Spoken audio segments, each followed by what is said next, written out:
Bonjour, on vous fait un petit point FO sur la situation de l'usine actuelle, donc d'un point de vue social et technique. Donc d'abord, on commence par le social, vu que c'est ce qui nous intéresse le plus là tout de suite. Donc il y aura deux phases de mise à l'arrêt des installations. Une première phase du 17 février au 31 mars, où là, la direction souhaite nous imposer la pose de 5 RTT par salarié. Donc ça dépend des régimes horaires, faut se renseigner, faut pas tout mélanger. Pour les poster, on appelle ça des JRS, c'est les RTT libres qui sont à la main du salarié qu'on peut poser quand on veut. Et que là, on devra poser sur une période donnée. Pour les personnes au régime horaire variable, ce sera les RTE, celui qui peuvent poser mensuellement à raison de 11 par an, qui devront regrouper 5 sur cette période. On a déjà l'information que ça n'aura pas de conséquences sur les RTB de l'année d'après. La direction l'a annoncé tout de suite. Dès qu'elle a annoncé qu'elle souhaitait regrouper ces 5 RTT, elle a dès le départ dit qu'il n'y aurait pas de conséquences sur les RTB de l'année d'après, qu'on les aurait quand même, que la période serait neutralisée.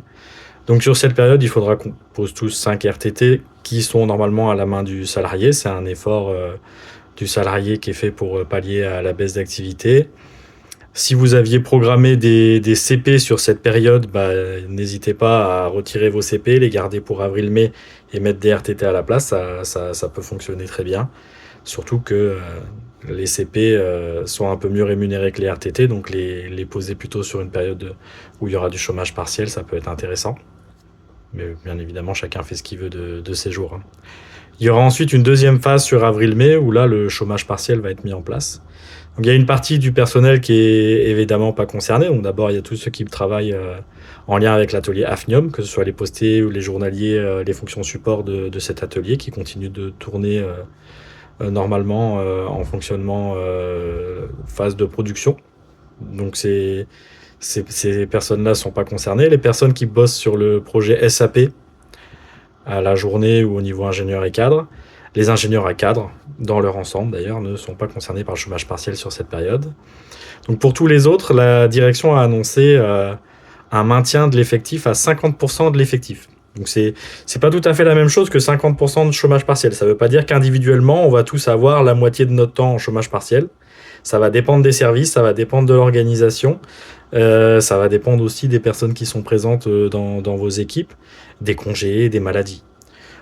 Pour prendre un exemple, si vous êtes une équipe de 4 personnes, il faut maintenir 50% de l'effectif présent sur le site. Ça veut dire qu'il doit y avoir que 2 personnes au maximum qui sont présentes sur le site, sur cette période du 1er avril au 31 mai. Donc si vous êtes 4 sur le planning, il faudra en mettre 2 en chômage partiel pour qu'il n'y en ait que 2 sur le site. Si vous êtes 3 sur le planning parce que le quatrième est en CP ou en arrêt maladie, là il faudra mettre une personne, une des 3 en chômage partiel pour redescendre à 2. Et si 2 personnes sont absentes pour raison de congé payé ou d'arrêt, on n'aura pas recours au chômage partiel. C'est ce qui va permettre de limiter le recours au chômage partiel pour une équipe de 10 personnes. En fabrication, par exemple, il faudra être 5 maximum. Donc si on est 7, on en mettra 2 en chômage partiel, en fonction du nombre de congés et du nombre d'arrêts maladie. Avec cette particularité pour la fabrication qu'il faudra respecter les effectifs minimums de sécurité. Donc il faudra toujours quelqu'un en supervision, quelqu'un qui peut remplacer le superviseur. Donc il y a la partie AFNIUM pour le métal, il y a la partie Aquae pour la chimie, où il y aura toujours quelqu'un qui sera présent sur le poste. Donc voilà un peu comment ça va se passer. Donc je pense que chaque équipe va se réunir ou service pour discuter de comment on s'organise. La première chose, ce sera de placer nos congés sur cette période-là, pour voir une fois que les congés sont placés quel est le besoin pour redescendre à 50% de l'effectif. Ça c'est pour la partie comment ça se passe d'un point de vue pratique. Donc ensuite il y a la négociation de jeudi. À 11h, où tous les syndicats vont se réunir avec la direction pour échanger sur un certain nombre de points. Donc le premier point, bien évidemment, ça va être la rémunération de ces jours chômés. Sachant que je rajoute, j'ai oublié de le dire, mais pour les postés 5-8, il y aura tous les J7 et tous les J8 qui seront chômés en plus des jours posés dans les cycles. Et donc on va devoir discuter sur la façon dont c'est rémunéré. Donc on sait que le minimum légal, c'est 72% du net. Et donc on va négocier sur le complément que la direction pourrait mettre. Donc pour ce qui est des faux, on a annoncé dès le mois de décembre que s'il y avait un recours au chômage partiel, on revendiquait 100% de compensation par la direction. C'est une position de départ. Ensuite, il y a la négo et on verra sur quoi on atterrit. La question qui se pose, en particulier pour les gens qui ont beaucoup d'éléments variables, c'est 100%, 90%, 85% de quoi? Donc il faudra qu'on discute de la base de calcul de la compensation. Est-ce que c'est un pourcentage du réel, de ce qu'on aurait dû toucher? Est-ce que c'est un calcul qui ressemble au calcul des arrêts maladie, avec une prise en compte de la période du mois précédent? Est-ce que c'est sur la période des ICP, donc les 12 mois précédents? C'est des discussions qu'on va avoir, des détails qu'il faut qu'on précise, en particulier sur le mois de mai, où il y a beaucoup de jours fériés et où l'impact sur les salariés postés 5-8 et K2 est assez important sur le salaire. Il y a d'autres éléments de rémunération et annexes sur lesquels il va falloir qu'on discute. Nous, en tout cas, on va avoir des revendications pour ce qui est des faux. La première revendication, ce sera de compenser évidemment à 100% les pertes éventuelles sur la dotation sociale du CE, mais ça on l'a déjà annoncé depuis un petit moment. Les pertes ne sont pas énormes, la direction peut les compenser très largement. On ne voit absolument pas pourquoi ce serait pas le cas, ça a été fait pendant la période Covid. C'est une revendication assez simple, basique.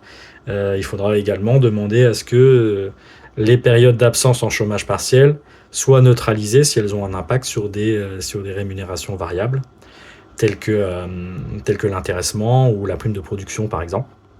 Mais on va bien étudier la question pour voir s'il n'y en a pas d'autres. La question des bardeurs, on va se la poser aussi. Nous, on va demander à ce que la direction fasse un petit effort sur la part fixe des primes de bardage, parce que c'est vrai que les bardeurs sont impactés doublement et par le chômage partiel et par le fait que leur prime est impactée à la baisse quand il n'y a pas de production, fortement. Donc c'est l'effectif qui va perdre le plus d'un point de vue financier sur cette période. Donc on demandera à la direction de compenser sur la part fixe, d'augmenter, voire de doubler la part fixe sur cette période pour compenser la perte pour les salariés de la préparation. Ça, c'est pour la partie sociale, aménagement du temps. Sur la partie technique, on est un peu tous pendus aux lèvres de la direction quand elle nous parle de la station chlore en conteneur ou ison conteneur. C'est ça qu'on attend et c'est ça qui peut permettre de redémarrer. Tout est lancé. Du niveau d'information qu'on a, il y a quand même des informations assez précises sur le fournisseur, sur les démarches auprès de l'Adréal, sur les équipes qui bossent dessus, hein, notamment une équipe d'ingénieurs et de techniciens de Lyon qui sont dessus en permanence. Donc pour nous, c'est quelque chose qui est quand même assez crédible. C'est une technologie qui est présente déjà dans d'autres installations chimiques un peu partout en France et dans le monde. C'est quelque chose qui semble rodé, avec beaucoup de backup dessus. C'est pas du projet de recherche et développement sur lequel on peut avoir une incidence, un problème au milieu de la mise en place qui fait que tout s'arrête et que ça marche pas. Normalement, c'est quelque chose qui est quand même assez connu et assez crédible à mettre en place par une société spécialisée là-dedans. La question qu'on pose nous et qui pour nous est le seul point qui pourrait bloquer, c'est le personnel qui fait tourner cette installation si elle démarre dans les semaines, les mois qui viennent. Évidemment, le plus simple, ce serait d'avoir du personnel à disposition par une autre entreprise qui serait spécialisée là-dedans et qui serait déjà formée, qui puisse démarrer l'installation, la faire tourner au début pour ensuite former des mecs à nous. Ce serait l'idéal. Pour le moment, c'est un problème, une question qui n'est pas réglée pour le moment. Donc il va falloir régler ça si on veut espérer récupérer du chlore comme ça. En affichage, la direction annonce première semaine d'avril, ça paraît très ambitieux. Je pense que comme ils ont demandé un recours au chômage partiel sur avril-mai, en réalité, ils espèrent pouvoir récupérer du chlore comme ça avant le mois de juin. Et ce serait l'idéal parce que autant là, ce qui nous arrive est quand même assez limité. Hein. Ça aurait pu être bien pire. Effectivement, on va quand même pas se plaindre. Quand on voit les mecs qui sont en face de la route de l'autre côté, qui sont en train de perdre leur boulot, c'est vrai que pour le moment, on peut pas tellement pleurer sur notre sort. Chômage partiel à 50% de l'effectif, ça c'est quand même assez assez léger comme impact sur nous pour le moment. Par contre, si on n'a pas de chlore au mois de juin et qu'il faut impacter la période de congé de l'année suivante, là ce sera une autre chanson et là on changera de ton et on changera de niveau d'échange, hein, parce que là pour le moment on n'est pas du tout dans une situation conflictuelle. Cette négociation on l'aborde de manière plutôt sereine, plutôt cool, hein. La direction pour le moment n'a pas donné tellement de signes qu'elle voulait être dure avec les salariés ou qu'elle voulait vraiment qu'on perde beaucoup. On verra comment ça se passe, hein. On peut se tromper et on peut changer de discours en fonction de comment ça va se passer, mais pour le moment c'est des échanges qui sont plutôt faciles et sur lesquels on ne voit pas, en tout cas, l'intérêt pour la direction ni de volonté de la direction que ça se passe mal ou que ce soit négatif. Après, on a nos revendications, on a nos exigences et on va voir comment ça se passe jeudi. Bien évidemment, la direction espère que la vanne chlore soit rouverte de l'autre côté de l'usine. Donc, nous, c'est quelque chose qu'on considère comme très peu probable, en tout cas pour le moment. Les salariés d'Arkema, ils sont en lutte, ils sont en colère.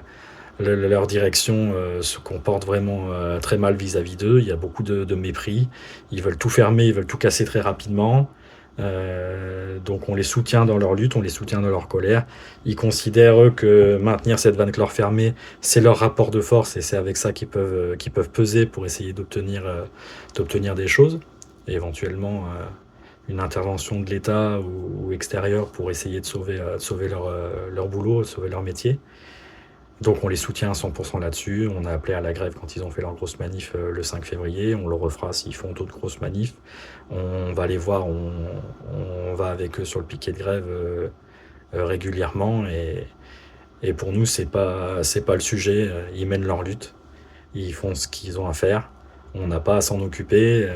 Si on redémarre le chlore avec les conteneurs, et ben tant mieux. Mais on va pas commencer à taper sur les gars d'Arkema en disant ce serait bien qu'ils ouvrent la vanne. Ils font ce qu'ils peuvent et on essaie de se mettre à leur place. Je pense que si on était à leur place, beaucoup d'entre nous se comporteraient exactement de la même manière. En tout cas, j'espère. J'espère qu'il y aurait cet élan de solidarité et de volonté de se battre si on était dans la même situation. Voilà, donc si jamais vous avez des questions, des choses qui sont pas claires ou que j'ai mal expliqué, n'hésitez pas à venir nous voir, n'hésitez pas même à m'appeler, hein. Mon numéro est circule dans l'usine, il y a pas mal de gens qui l'ont, ou m'envoyer des mails pour me poser des questions, julien.gilo@framatome.com comme tout le monde. On répondra aux questions auxquelles on peut répondre. On essaiera de faciliter au maximum dans les discussions la mise en place des journées de chômage partiel. Donc nous, le maître mot, c'est la souplesse, hein. Plus c'est souple, et plus on peut s'organiser comme on veut, nous, les salariés, et mieux ce sera. Donc on est plutôt favorable à ce que les salariés puissent s'arranger entre eux sur la façon dont ils gèrent leur planning, avec une intervention managériale uniquement si les salariés ne se mettent pas d'accord, un peu comme on fait pour les congés finalement. Plutôt qu'à vraiment des lignes imposées. On demandera notamment que la possibilité soit claire sur le fait de regrouper des journées de chômage partiel, plutôt que d'avoir un jour sur deux, d'en mettre 3, voire 5 ou 6 d'affilée, pour que les salariés puissent s'organiser et puissent organiser leur temps aussi avec leur famille, ou avec l'extérieur si certains souhaitent bosser un petit peu à l'extérieur. Ils ont le droit pendant les périodes de chômage partiel pour compléter un peu les fins de mois. Voilà. N'hésitez pas à venir vers nous si vous avez la moindre question. Après la réunion de jeudi, on refera un point sur ce qui s'est dit et sur les avancées du truc. Allez, bonne journée.